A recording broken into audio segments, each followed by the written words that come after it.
This is Judith Lay saying Moromai and welcome as the island's Christian community is once again at your service. Manx Radio. The coming of the three kings and the coming of a new year. That's what we're thinking about on this, my first programme of 2021. I hope it's not too late to wish you a very happy new year.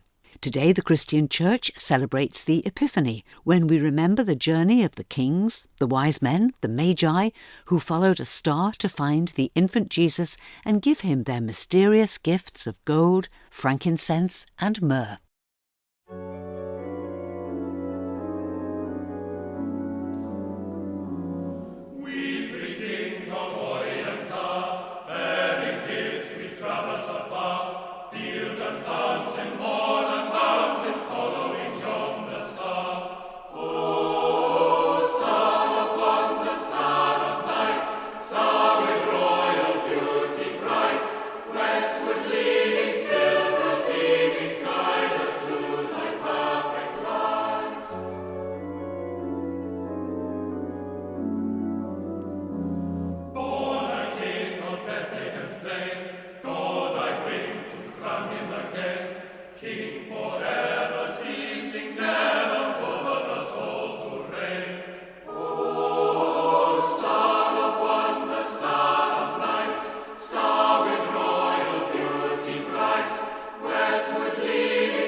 After Jesus was born in Bethlehem in Judea during the time of King Herod, Magi from the east came to Jerusalem and asked, "Where is the one who has been born King of the Jews? We saw his star when it rose and have come to worship him." When King Herod heard this, he was disturbed, and all Jerusalem with him. When he had called together all the people's chief priests and teachers of the law, he asked them where the Messiah was to be born. "In Bethlehem in Judea," they replied, "for this is what the prophet has written. But you, Bethlehem in the land of Judah, are by no means least among the rulers of Judah, for out of you will come a ruler who will shepherd my people Israel." Then Herod called the Magi secretly, and found out from them the exact time the star had appeared. He sent them to Bethlehem and said, "Go and search carefully for the child. As soon as you find him, report to me, so that I too may go and worship him." After they had heard the king, they went on their way, and the star they had seen when it rose went ahead of them until it stopped over the place where the child was. When they saw the star, they were overjoyed. On coming to the house, they saw the child with his mother Mary, and they bowed down and worshipped him. Then they opened their treasures and presented him with gifts of gold, frankincense, and myrrh. And having been warned in a dream not to go back to Herod, they returned to their country by another route. When they had gone, an angel of the Lord appeared to Joseph in a dream. "Get up," he said. "Take the child and his mother and escape to Egypt. Stay there until I tell you, for Herod is going to search for the child to kill him."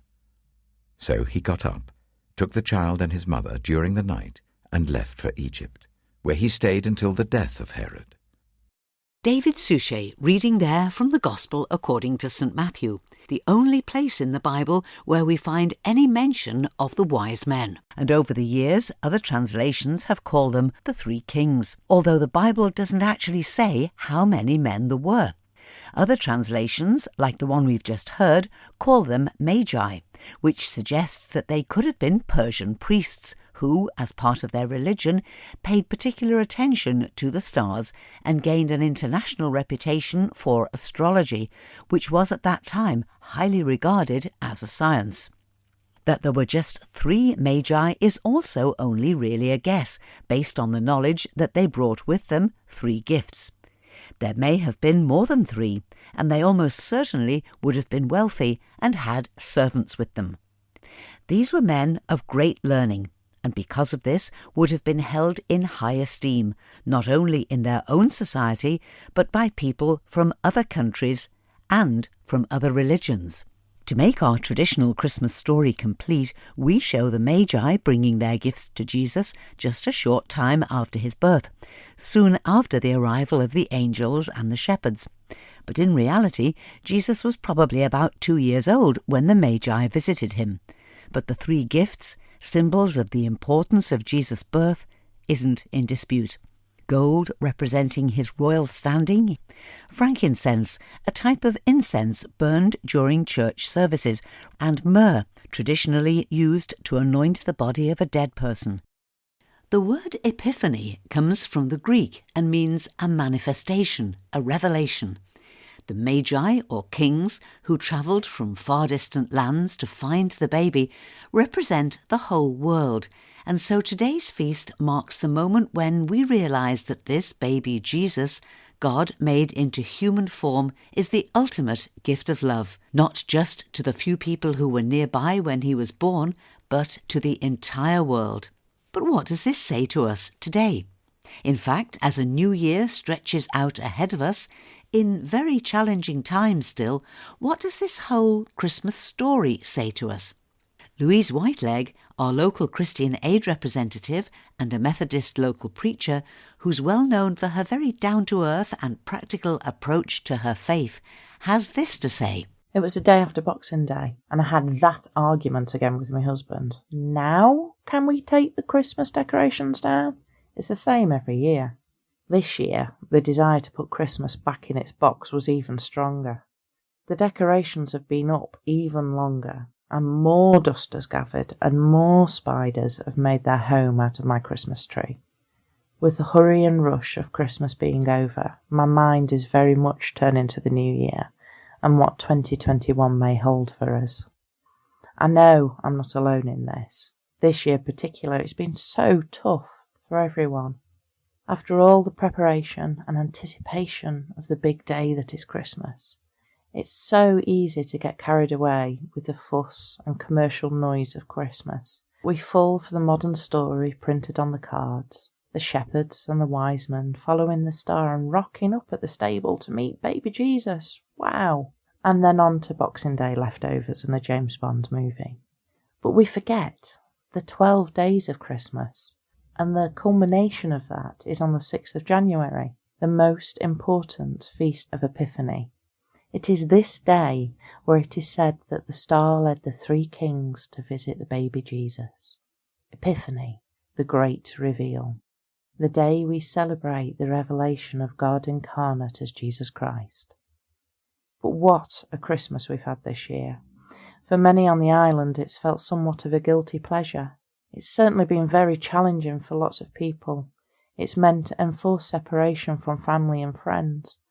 and the joy we have had has been tainted by a feeling of guilt that not everyone can celebrate in the way that we can. I've found people made up for this with extravagant or thoughtful gifts.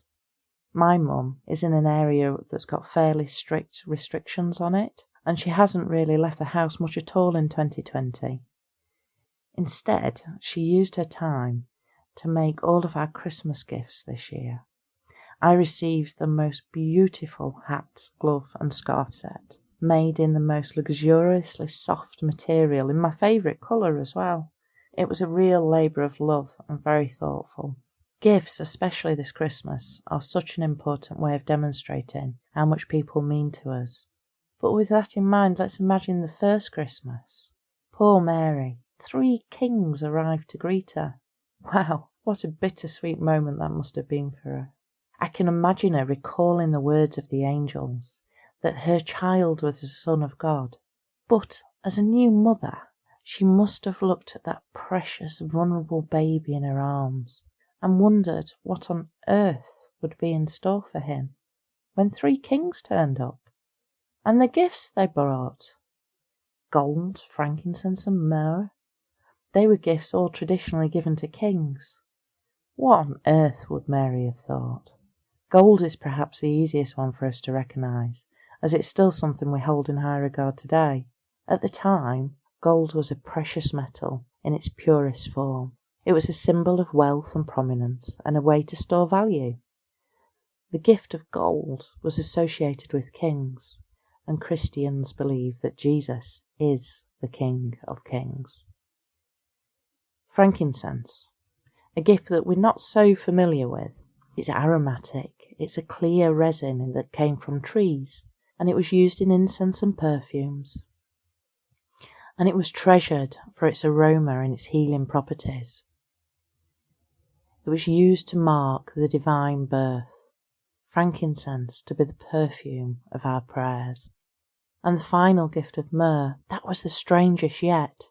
It's a spice that was used in medicine and cosmetics, but also for anointing oil, which was associated with death. This gift also told of the death Jesus would suffer.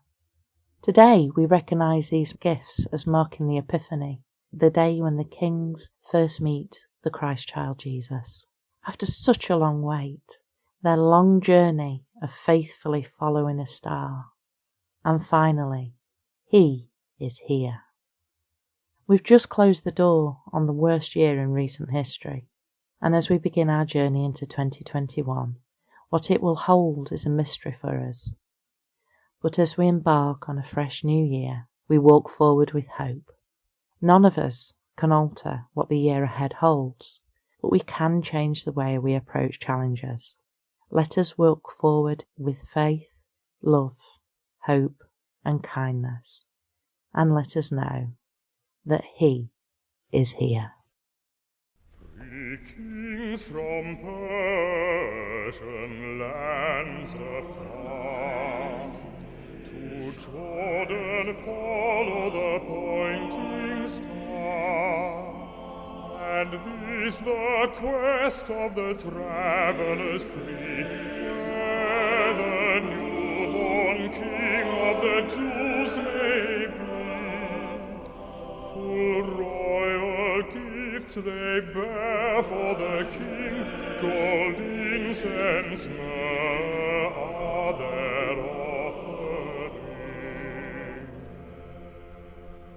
The star shines out with a steadfast ray. The kings to Bethlehem make their way, and there in worship they bend the knee, as Mary's child in her lap they see. Their royal gifts they show to the King, gold, incense, myrrh are their offering.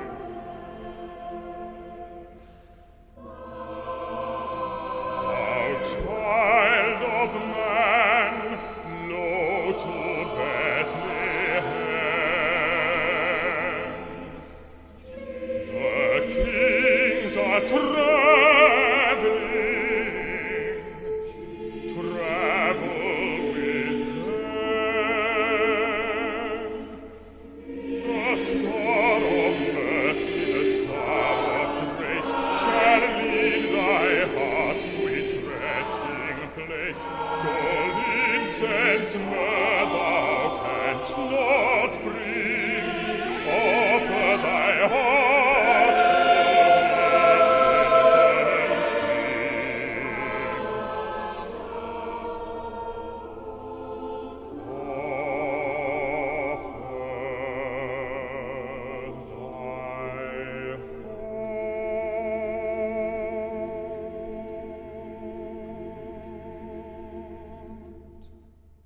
The choirs of Lichfield and Coventry cathedrals there with soloist Michael George, and another setting of The Three Kings, this time by Peter Cornelius. Over the years, the journey of the Kings has inspired much poetry. Charles Williams, a contemporary of C.S. Lewis, adds much imaginative detail to his poem, which, in more recent years, was set to music by Kevin Stannard. Here's Anne Clarke with the poem and Vocalise with the musical setting. Kings came riding, 1, 2, and 3, over the desert and over the sea. One in a ship with a silver mast, the fisherman wondered as he went past. One on a horse with a saddle of gold, the children came running to behold. One came walking over the sand, with a casket of treasure held in his hand. All the people said, "Where go they?" But the kings went forward all through the day. Night came on as those kings went by. They shone like the gleaming stars in the sky.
In some countries, today, not Christmas Day, is the time when presents are opened.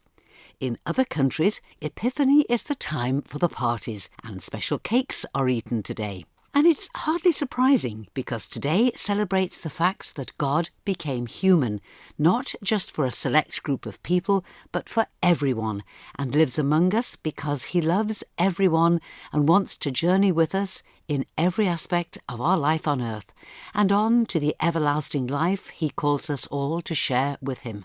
And that's a very comforting thought as we start a new year with, as Louise so rightly said, that very challenging year behind us. Writing in his New Year message, Bishop Peter points out that our German friends exchange a greeting at New Year, which, when translated, means that they're wishing each other a good slide into the new year, which, when you think about it, is really a perfect description. As Bishop Peter goes on to say, moving from one year to another is not an abrupt break, but rather a natural movement forwards.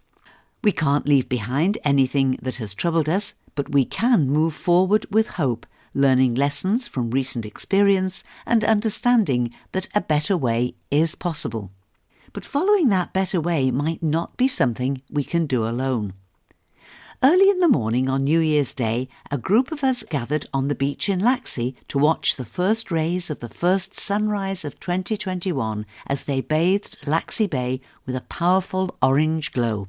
It was pioneer minister Rev'd Alex Brown who invited us to gather there, and it was a truly open invitation for anyone who wanted to share the experience. Here's Alex to explain why he felt it was important for us to be there. We're here because the sun has just come across the horizon. 2020 has been a difficult year for many, many people, but there's also things we want to hang on to from 2020, things that we did well, that we're proud of, moments that we've shared with people, times that we've kind of really pulled all the stops out to help community and things like that. So there's things we want to hold on to, and there's other things we want to get rid of. And when you see the first rays of sun come across the horizon on the first day of a new year, there's just something absolutely special about that, where this is a new opportunity. God does new things for us every day, but on the first day of a new year, it just feels like we can do something new. It's a great opportunity. Now, you encourage people, if they wished, to take 2 stones. Explain to me about the significance of the 2 stones, please. Yes, I've got my keeper here. So one was a keeper, one was a thrower.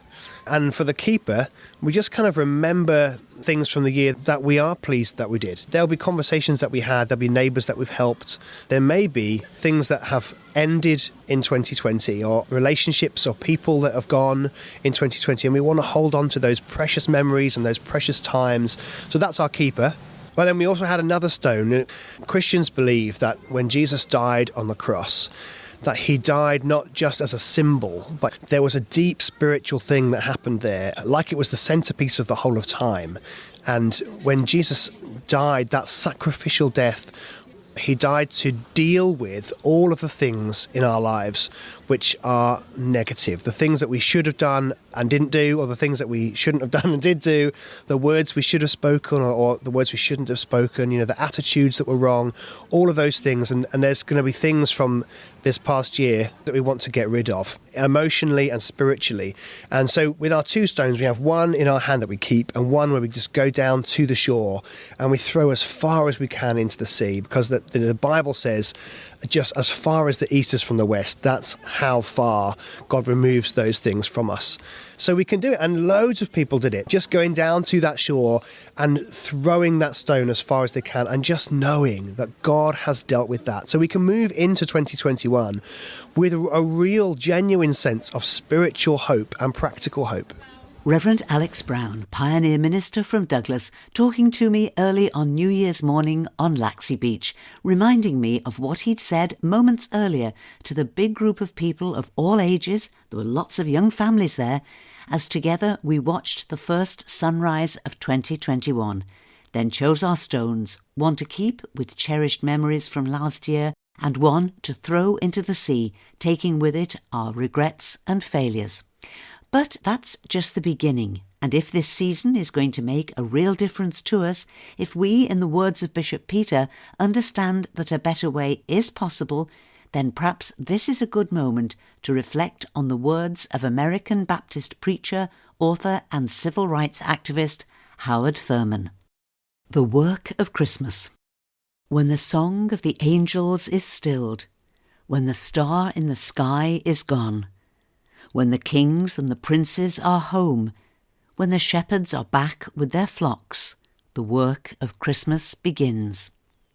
To find the lost, to heal the broken, to feed the hungry, to release the prisoner, to rebuild the nations, to bring peace among the people, to make music in the heart.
The words of Howard Thurman, The Work of Christmas, was set to music by Dan Forrest and sung there by the Beckenhorst Singers.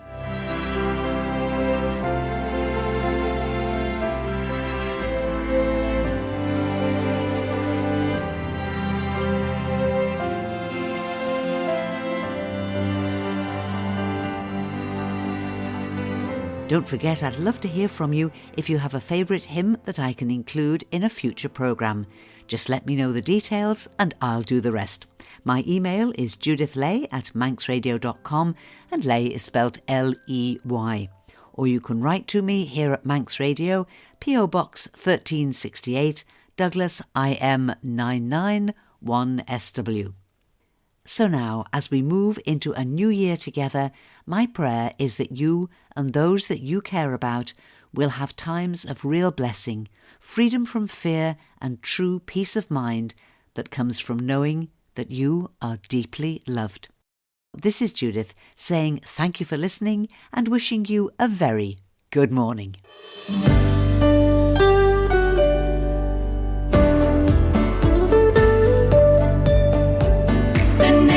Station, Manx Radio.